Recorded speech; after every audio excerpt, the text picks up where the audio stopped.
तो अगला भाग शुरू करते हैं। हमने पीछे पढ़ा कि दो बिंदु आवेशों के बीच में जो बल लगता है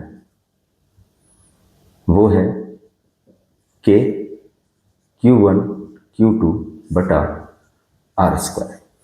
इन दोनों के बीच में दूरी R है, और जो K है जिसको हम वैद्युत स्थैतिक स्थिरांक कहते हैं, ये माध्यम पर निर्भर करता है।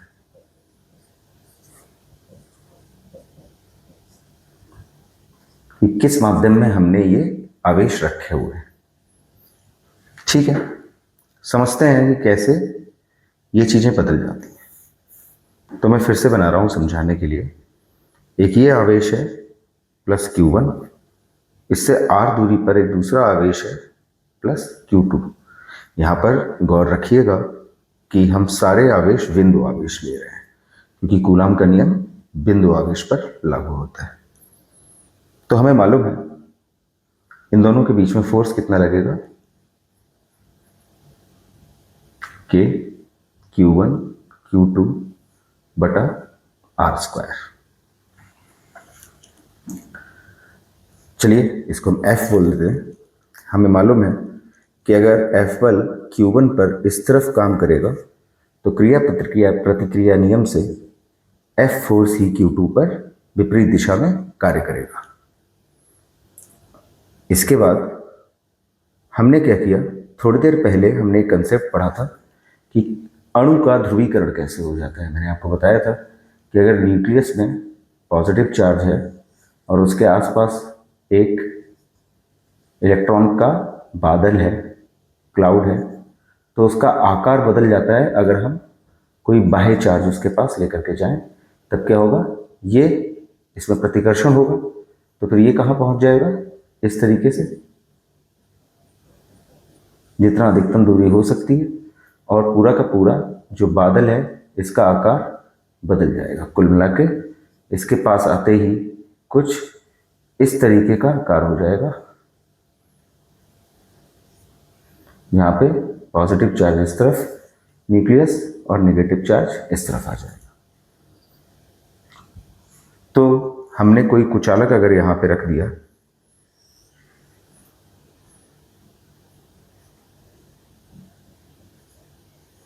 तो उसके सभी अणुओं का कुछ ना कुछ तो ध्रुवीकरण होगा। जब कुछ ना कुछ ध्रुवीकरण हो जाएगा, इसका मतलब है कि इफेक्टिव तरीके से कुछ ना कुछ नेगेटिव चार्ज यहां पर आ जाएगा। अब माना कि इस नेगेटिव यानी कि ऋणात्मक आवेश की वजह से एक दूसरा बल लगा इस तरफ, F बॉल, इस पे भी लग गया F बॉल। चलो अलग अलग कर देते हैं, बराबर होना जरूरी नहीं है। F1 ball, F2 ball. अब क्या हुआ, कुल बल बदल गया। पहले F लग रहा था, अब F, और फिर हम जब इसके बल के हम कंपोनेंट लेंगे, अगर हम इसका सदिश योग करें तो फिर आप देखेंगे ये पहले के F से थोड़ा कम हो गया। अब हम क्या करें, अगर हम इसको थोड़ा बड़ा कर देते हैं तब क्या होगा, ये F1 भी थोड़ा और बड़ा हो सकता है, ये भी थोड़ा और बड़ा हो सकता है। तो इन दोनों जो कुल बल होगा उसके ऊपर प्रभाव डालेगा। इसको और ज्यादा क्लियर करने के लिए मैं बताता हूं।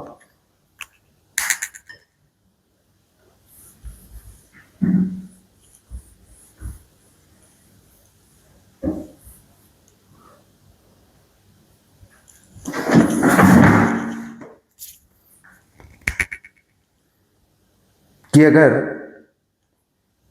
हम पूरे के पूरे उठा करके ये दोनों जो बिंदु आवेश हैं इसके अंदर ही लेकर के आ जाएं, तो इसके अंदर जो ध्रुवीकरण हो गया होगा उसकी वजह से एक और कुछ बल लग जाएगा इसके अंदर आने पर। अगर हम इसमें सबमर्ज ही कर दें, चलो यहां बना देते हैं, यहां प्लस Q1 बना दिया, यहां प्लस Q2 बना दिया।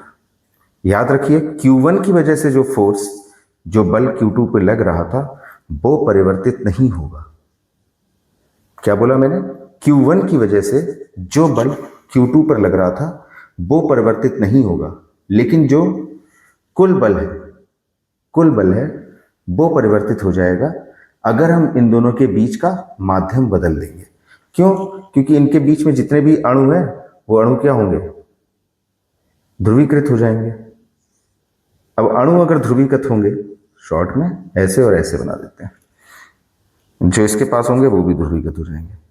तो उनकी वजह से एक और बल लग जाएगा, इस पे कुछ बल लग जाएगा, इस तरफ F2 भी कर देते हैं, इस पे इस तरफ लग जाएगा, इस तरफ F1 भी कर देते हैं। जरूरी नहीं बिल्कुल ऐसे ही लग जाए, लेकिन कुछ बल लगेगा जरूर, क्योंकि आसपास के जो अणु हैं, जो उनके बीच का माध्यम है, वो अणु ध्रुवीकृत हो चुके हैं। उनके ध्रुवीकृत होने की वजह से जो कुल बल होगा इन चार्ज पे, यानी कि इन बिंदु आवेश पे लगने वाला जो कुल बल होगा वो परिवर्तित हो जाएगा। ठीक है, और इसीलिए के हमारा जो वैद्युत स्थैतिक स्थिरांक है वो निर्भर करता है कि इनके बीच में माध्यम क्या है। लिख लेते हैं क्योंकि बहुत ही जरूरी है। Q1 पर Q2 द्वारा लगने वाला बल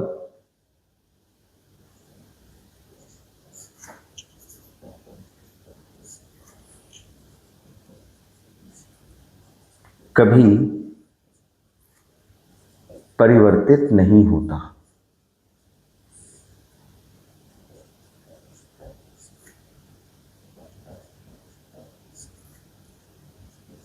हालांकि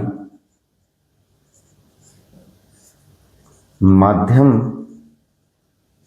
बदलने पर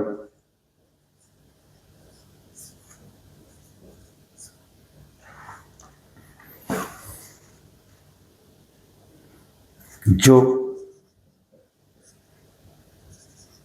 ध्रुवीकरण की मात्रा है कि कितना ध्रुवीकरण हुआ है उस माध्यम का, ध्रुवीकरण की मात्रा के अनुसार कुल बल, जिसको हम कहेंगे क्या, नेट फोर्स, बदल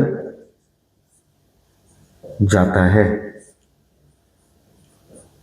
देखो कूलम का नियम क्या कहता है कि एक के Q1 Q2 upon are square. F कितना है? के Q1 Q2 upon are square. अब क्या हुआ कि Q1 के ऊपर जो फोर्स Q2 की वजह से लग रहा है नितांत, वो कभी नहीं बदलेगा। लेकिन अगर हमने इसके बीच में कोई माध्यम कर दिया तो उस माध्यम में जो भी ध्रुवीकरण की मात्रा होगी, अलग अलग माध्यमों की, अलग अलग जो मटेरियल्स होते हैं उनके अलग अलग तरीके से उनका पोलराइजेशन होता है।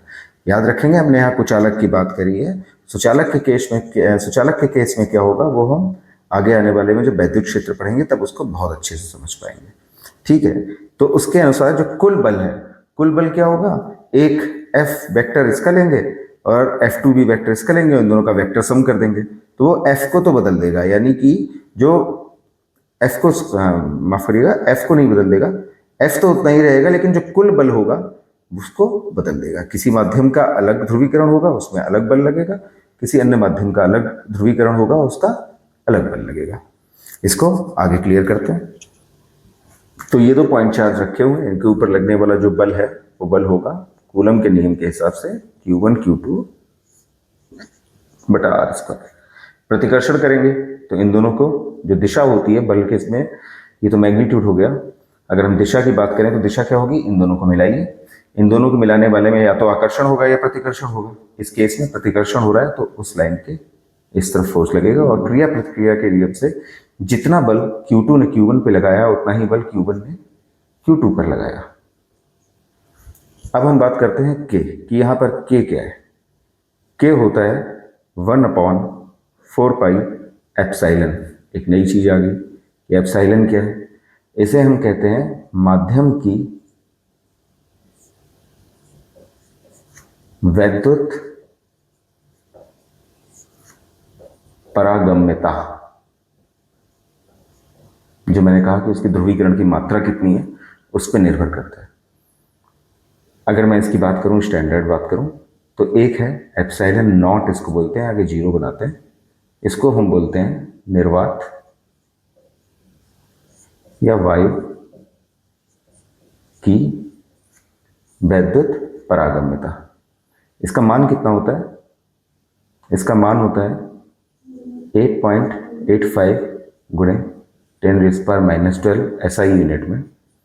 इसकी यूनिट हम आराम से निकाल सकते हैं, इसकी जगह ये रख देंगे। तो जरा यूनिट निकाल के देखते हैं। तो यूनिट हो जाएगी, जब इसको यहाँ पे, तो ई इस तरफ चला जाएगा, ठीक है, 4 पाई नीचे आएगा, ई इस तरफ चला जाएगा और एफ इस तरफ आ जाएगा। तो यूनिट हो जाएगी इसकी कूलम स्क्वायर बटा न्यूटन स्क्वायर मीटर स्क्वायर, ठीक है। ये इसकी एसआई यूनिट की वैल्यू है,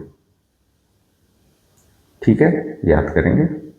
सीजीएस में कभी कोई पूछता नहीं है, लेकिन इसकी वैल्यू 1 होती है।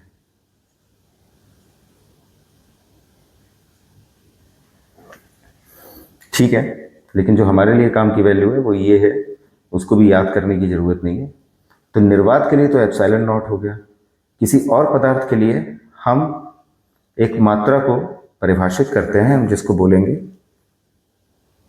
सापेक्ष परागम्यता।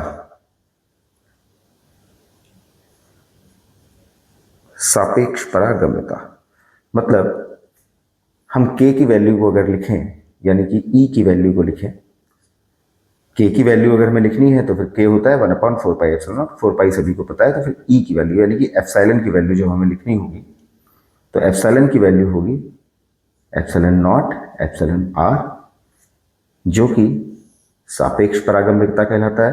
एप्सिलॉन r क्या हो गया? एप्सिलॉन नॉट अपॉन एप्सिलॉन, या फिर हम इसको कहें निर्वात की परागम्यता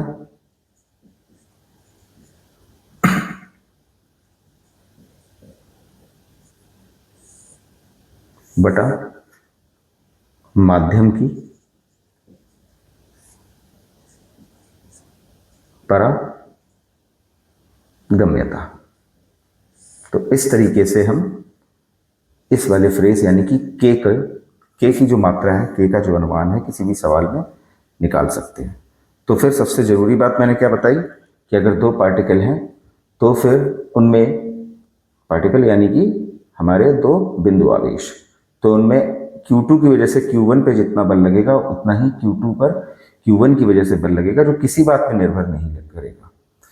एक आवेश पर दूसरे आवेश की वजह से कितना बल लग रहा है ये किसी बात पे निर्भर नहीं करता। लेकिन अगर हम इसके बीच का माध्यम बदल देंगे तो ध्रुवीकरण हो जाएगा, और उन ध्रुवीकरण की वजह से एक और बल लगेगा, और जो बल लगेगा वो इस बल के ऊपर प्रभाव डालेगा, और कुल बल यानी कि नेट फोर्स वो बदल जाएगा।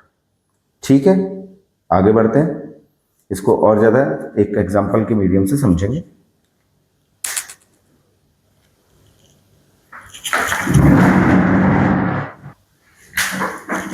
तो आगे बढ़ते हैं। अगर बिंदु आवेश plus Q1 plus Q2 r दूरी पर रखे हुए हैं, तो अगर इनके बीच में निर्वात है, जो बल इस पे लगेगा वही बल इस पे लगेगा, और उस बल का मान होगा 1/4 pi epsilon not Q1 Q2 बटा r स्क्वायर। अब अगर बिल्कुल वही परिस्थिति दोबारा करेगी,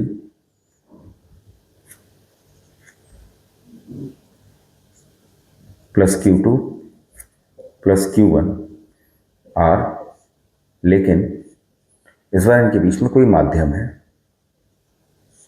तो फोर्स बदल गया, F डैश, और इस पे भी F डैश। उस F डैश की वैल्यू क्या होगी? 1/4 पाई एप्सिलॉन, क्योंकि एप्सिलॉन इस माध्यम का कितना ध्रुवीकरण हुआ है उस पर निर्भर करेगा। एप्सिलॉन की जगह पीछे हमने देखा था क्या लिख सकते हैं? 4 pi epsilon not epsilon r Q1 Q2 बटा आर स्क्वायर। अब इसके इतने भाग को अगर मैं देखूं, यानी कि सिर्फ एप्सिलॉन आर अगर निकाल दूं, तो ये क्या लिखा हुआ है, ये एफ लिखा हुआ है। तो एफ डैश क्या हो जाएगा, एफ बटा एप्सिलॉन आर। और यहां से आया कि अगर हमें किसी की सापेक्ष पारगम्यता निकालनी हो तो एफ बटा एफ डैश। याद रखेंगे एफ क्या है, निर्वात में बल,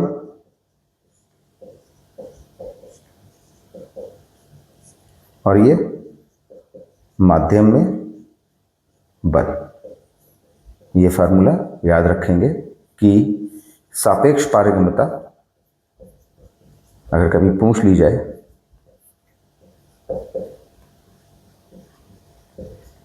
तो निर्वात में बल और माध्यम में बल।